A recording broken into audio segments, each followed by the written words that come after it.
से एक छलांग मारी और सीधे काली देह में प्रवेश कर गए। काली देह में भीतर प्रविष्ट हो गए ठाकुर जी। सब ग्वाल बाल त्राहिमाम चिल्लाते हुए दौड़े वहां से बन की वृंदावन की ओर। सब ब्रजवनिताओं को बुलाने के लिए, ब्रजवासियों को बुलाने के लिए सब दौड़े। यहाँ काली देह में जैसे ही ठाकुर जी ने प्रवेश किया, प्रवेश करते ही कालिया नाग सो रहा है और कालिया नाग की नाग पत्नियों ने ठाकुर जी का दर्शन किया। नाग पत्नियां मन में विचार कर रही हैं, ये कौन आया यमुना जल में? बोले प्रेक्षणीय है कोई, मतलब उससे नजर हटा नहीं पा रही है। इतना सुंदर सुकुमार, एक छोटा सा कुमार बालक है। ऐसे सुंदर सुकुमार ठाकुर जी को देख करके नाग पत्नियां मोहित हो गई। तभी ठाकुर जी भीतर प्रवेश करते हैं और नीचे देखते हैं कि कालिया नाग सोया हुआ है। वेग से जाते हैं ठाकुर जी और उसके सोए हुए फण के ऊपर अपना पाद प्रहार करते हैं और उस प्रहार से कालिया नाग विशाल रूप धारण करके ठाकुर जी के सामने खड़ा हो जाता है। विशाल विकराल कालिया नाग ठाकुर जी के सामने खड़ा हो गया। जैसे ही ठाकुर जी को देखा, कुछ सोचता तो बाद में सबसे पहले फण मारा। जैसे ही फण मारने के लिए आगे बढ़ा, ठाकुर जी 2 कदम पीछे को हट गए। जैसे ही पीछे हटे तो फण जाकर के ठाकुर जी के चरण के अंगुष्ठ के अग्रभाग में लगा। पीछे हट गए ठाकुर जी। जैसे ही नीचे फण मारा तो फण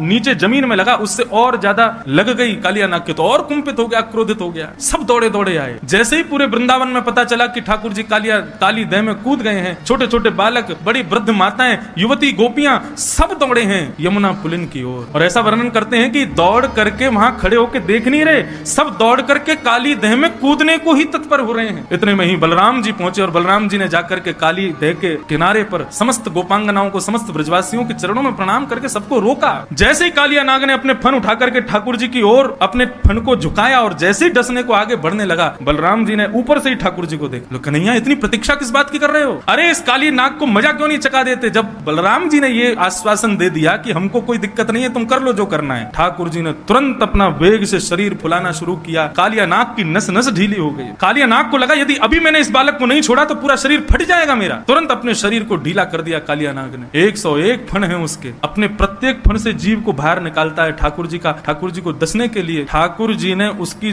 जितनी जीव बाहर आ रही थी समस्त जिह्वाओं को एक साथ पकड़ा और पकड़ करके जिस प्रकार रथ हाँकता है कोई घोड़ों के पीछे खड़ा होकर, ठाकुर जी ऐसे ही समस्त जीवों को पकड़ करके कालिया नाग के मस्तिष्क पर चढ़ खींच लिया जोर से। जैसे ही ठाकुर जी ने जीव को खींचा, कालिया नाग अपने अन्य मुखों से जीव निकाल करके ठाकुर जी को डसने लगा। ठाकुर जी बोले ऐसे नहीं मानेगो, याकू मजा चकाना ही पड़ेगा। जिस जिस मुख से अपना फण बाहर निकालता है उस फण पर ठाकुर जी अपनी एड़ी दबाते हैं, चरण नहीं रखते हैं, अपने चरण के पिछले भाग से उसके मस्तिष्क को रोंदते हैं। अब 101 फण वाला कालिया नाग कभी पहली जीव को निकाले, कभी 10वीं जीव को निकाले, कभी 80वीं जीव को निकाले। जिस जिस जीव को कालिया नाग निकाले, ठाकुर जी उतनी द्रुत गति से उसके मस्तिष्क पर प्रहार करते हैं। आकाश मार्ग से समस्त देवता पुष्प से एक छलांग मारी और सीधे काली देह में प्रवेश कर गए।